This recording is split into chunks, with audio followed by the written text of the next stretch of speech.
Chapter 2 Moving In. When I got back to my room, I closed the door and locked it. The image of my family driving away kept flashing in my mind. I sat on the bed, staring at the empty wall and fighting back to the urge to cry. I have to be tough, I thought. This is the opportunity I worked so hard for. When my father hurt his back and could no longer work, my family stopped following seasonal crops to help support our family. Roberta and I got janitorial jobs, each one of us working 35 hours a week while going to school. My brother worked for Santa Maria Unified School District, and I was employed by the Santa Maria window cleaners, cleaning commercial offices, all during high school. I worked in the mornings before school, in the evenings, and on weekends, sweeping and dusting offices, cleaning windows and toilets, and washing and waxing floors. And although my father taught me that all work was noble, I did not want to pick crops or labor as a janitor all my life. I studied every night after work 7 days a week. My efforts paid off. I made the California Scholarship Federation every semester for 4 years, which earned me several scholarships and a federal loan for $1,000 to pay for the first year of college. With the help of Mr. Penny, my high school counselor, I was admitted at the University of Santa Clara. I picked up the 3 boxes from the beds and placed them on the floor near the closet. A wave of sadness came over me as I began unpacking the new clothes my mother had bought for me as a surprise gift for college. 2 pairs of pants, 1 navy blue, 1 black, a couple of short sleeve shirts, 3 pairs of white underwear. She saved from her grocery money every week to buy them at a back-to-school sale at JCPenney, as well as my pointed black boots. I smiled to myself as I recalled Trumpetus telling me that I could kill cockroaches in corners with them. I taped the card from my father of the Virgen de Guadalupe on the wall above my desk and placed my worn-out pocket dictionary and thesaurus on the top shelf and pencils and pen in the desk drawer. I finally had a desk I could call my own. All during high school, I had done my homework and at the public library and at the gas company after I finished cleaning it in the late evening. As I was sitting at my desk trying to get a feel for it, I heard someone unlocking the door. I jumped up, wiped my eyes, and opened it. Before me stood a tall, athletic, blue-eyed student with a crew cut. Behind him were 2 women. "Hi, I'm Smokey Murphy," he said, looking down at me with a broad, friendly smile and shaking my hand. "People call me Frank or Frankie," I said. "My last name is Jimenez. I guess we're roommates. Hey, I want you to meet my mother, Lois, and Kathy Griffith, my girlfriend." "Glad to meet you," I said, admiring Kathy's pretty round face and page boy hairstyle. His mother was short and thin and had a raspy voice. "I see you have already staked your claim," Smokey said, rolling up his shirt sleeves and checking out the stuff I had brought. "I hope you don't mind." "Don't be silly, of course. I don't mind." He plopped himself on his bed, which was on the right side of the room, against the wall. "Hey, these beds are pretty good." He lay down on it and stretched. His big feet hung a couple of inches over the foot of the bed. "I wish they were a bit longer, though. I don't have that problem." "Yeah, I guess you don't," he said, turning over and scanning my size. "I measure 5 feet 7 inches. We both laughed. "Kathy and I'll go get your stuff, Smokey, while you rest," his mother said in a friendly but sarcastic tone. Smokey leaped out of bed and put his arm around her. "Now, Mom, no need to get riled. We'll bring our stuff up in no time at all." "I'll give you a hand," I said, following them out the door. After we hauled Smokey's things into the room, his mom and girlfriend said goodbye and drove away. I was surprised to see how calm and happy Smoke appeared to be as we walked back to our room. The first thing he did as he began unpacking was to put a framed picture of Kathy on his desk. "Where is she going to college?" I asked. "Oh, she's not going to college yet. She's a senior at Woodland High School. That's where we met. She's a year behind me." "Where's Woodland?" "Near Sacramento. That's where I grew up. Where's your hometown?" "Santa Maria. Never heard of it." "It's a small agricultural town, but 200 miles south of here." "Woodland is a small town, too," he said, unpacking a football and a tennis racket. He swung the tennis racket as if it were a large fly swatter, tossed it in his closet, and picked up the football. Do you play sports? Not really. I'm not good at them, I said. How about you? I love playing sports. He lobbed the football back and forth between his hands and tossed it into the air and caught it. I played football and basketball, ran track, and played tennis in high school. I'm going to try out for the football team here. What do you like to do for fun? Dancing and listening to music. I was good at dancing. Roberto called me resortes. Rubber legs? Me too, he said, catching me off guard and throwing the football to me. I tried to catch it but fumbled and dropped it. I told you I had no interest in sports. We never followed sports at home and had little or no time to participate in them at school because I had to work. I saw that he had a portable typewriter. I could definitely use one of those, I thought. I had left my old broken typewriter at home. I had bought it for $5 from Robert Twitchell, an attorney whose office I cleaned when I was a freshman in high school. The hall became increasingly noisy and congested as more and more students lugged their belongings to their rooms and became acquainted with each other. I was not used to so much noise. At home, we honored silence most of the time because noise irritated my father, who suffered from frequent headaches. I wanted to be alone, but Smokey insisted on meeting our next-door neighbors and making new friends. We met Tony and Lisa from Needles, California, and Jim Broadlow from Milwaukee, Pat Hall from St. Louis Obispo, Maria Farana from San Francisco, and Tom Malhart from Oxnard, California. Smokey's energetic personality attracted students to our room like a magnet. One by one they came, introducing themselves.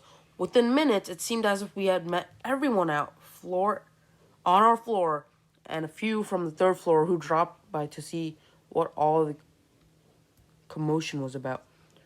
Pat Hall squeezed through several bodies to get on Smokey's radio. He changed the station to a baseball game and turned up the volume so loud that it grabbed everyone's attention. But only for a few seconds, because immediately they began arguing about what baseball team was the best. Like teletypes, they rattled off statistics on every player and team and had strong opinions on each. How can they know so much about baseball, I wondered. Once we had settled in, we assembled in the hallway as our perfect Gary and Father Edward Warren, a tall and thin Jesuit priest who wore a black cassock and Roman collar, welcomed us, slightly hunched over with hands clasped. Father Warren informed us that his room was at the east of our floor and that his door would be open every day from 7 to 11 p.m. in case we needed help personally or spiritually. I am an English instructor, so some of you may end up in my classes, he said, smiling and glancing at all of us. He excused himself and gave the floor to Gary, who proceeded to explain to us that his role as prefect was to enforce dorm rules. He went over a long list of dorm regulations that applied to all freshmen. It's important that you guys keep it quiet at all times, particularly during study period, which is from 7 until 11 p.m. Monday through Thursday. I don't want to see or hear boisterous behavior, slamming of doors, or loud playing of radios or stereos. You must have the lights off by 11 p.m. on Fridays and Saturdays. You can stay out until 1 a.m. I'll be checking rooms periodically to make sure you follow these rules. The moans increased with each rule, the prefect explained. I did not mind the regulations because my father was much more demanding. He allowed Roberto and me to go out only once a week, and we had to be home by midnight. It was advantageous for us to date girls whose parents were also strict because we avoided the embarrassment of having to be home before our dates. If you want to leave campus on weekends, you must sign a form, which I will give to you. And if you leave, you must be back by 10:30 p.m. on Sunday. There's one telephone on each floor. You may not use it after 11 p.m. Also, you may not have any type of alcoholic beverages in your rooms, nor women visitors, ever. These dorm rules are bad for your health. Someone yelled from the back of the crowd. There was thunderous applause followed by laughter. Okay, guys, settle down, Gary continued. Dinner tonight will be held in the Mission Gardens. The regular dining hall is located in Nobili. It's a dormitory for freshman girls. Be back by 7 p.m. As we were about to disperse, the Perfect fired another rule. No t-shirts, cutoffs, or sandals at any time in the dining hall. We went back to our rooms, got dressed appropriately, and headed for the Mission Gardens for a special dinner sponsored by the sophomore class. I was struck by the beauty of the gardens with the palm and olive trees, a wisteria burr, and hundreds of rose bushes. For dinner, we had chicken with vegetables and salad, which we never had at home because my father thought that the salad was food for rabbits. I would have preferred my mother's tastier homemade flour tortillas and carne con chile. The food was plentiful, and as a habit, I ate everything we served and was shocked to see so much food left on students' plates and then thrown away. At home, we never wasted food. During rainy winters in Karakoram, when my parents went days without field work, we had to look for food in the trash behind grocery stores. We picked up partly spoiled fruits and vegetables that had been discarded. My mother sliced off the rotten parts and made soup with the good vegetable pieces and with beef bones she bought at a butcher shop. That evening, Smokey and I made sure we were in our room by 7. A few minutes later, after a Perfect dropped by to check on us, we listened to rock and roll music on the radio while we finished unpacking and rearranging our room. I placed my desk against the left wall next to the window. Smokey placed his on the other side of the window, too. We went to bed early because we wanted to be rested for the placement tests in English and math we had to take the next morning and for registration in the afternoon. As we lay in bed, we talked for a few minutes. I notice you have a thick accent, Smokey said, pulling the covers over his broad shoulders. I'm Mexican, but I was born in Colton, California, I quickly added. It was an automatic response. As a child, my father often warned me against telling the truth about where we were born because we had crossed the U.S.-Mexican border illegally. I lived in constant fear of being caught by the immigration authorities, and even though I now had my green card and felt bad and uncomfortable about not telling the truth, lying about my birthplace had become ingrained in me. My father doesn't speak English, so we speak only Spanish at home. So you'll be able to help me with my Spanish. I'm planning to take Spanish for the language requirement. Sure, but only if you help me with my English. Unfortunately, I didn't inherit the Irish writing talent, but I think I can help you. He paused. What does your father do? There was a moment of silence. My father used to work in the fields, but ever since he hurt his back a few years ago, he hasn't been able to work. I did not want to tell Smokey that my father had fallen into a deep depression ever since he tried to share crop strawberries and failed by no fault of his own. I was in the 8th grade attending El Camino Junior High School in Santa Maria at the time. Even though my father was suffering from back problems, he held on to his regular job of picking strawberries for Ito, a Japanese sharecropper, while trying to take care of these 3 acres of strawberries that had been parceled out to him by the owner of the land. My father would work for Ito from 7 in the morning until 5:30 in the afternoon. Come home, have a quick supper, and head out to the 3 acres, where he worked until dusk. After a few weeks, the plants became infested with blight, so the landowner had a chemical company fumigate them. The company used chemicals that were too strong. They killed the plants from that day on. My father's spirit began to die, too. And when he could no longer work in the field because of his back, he became worse.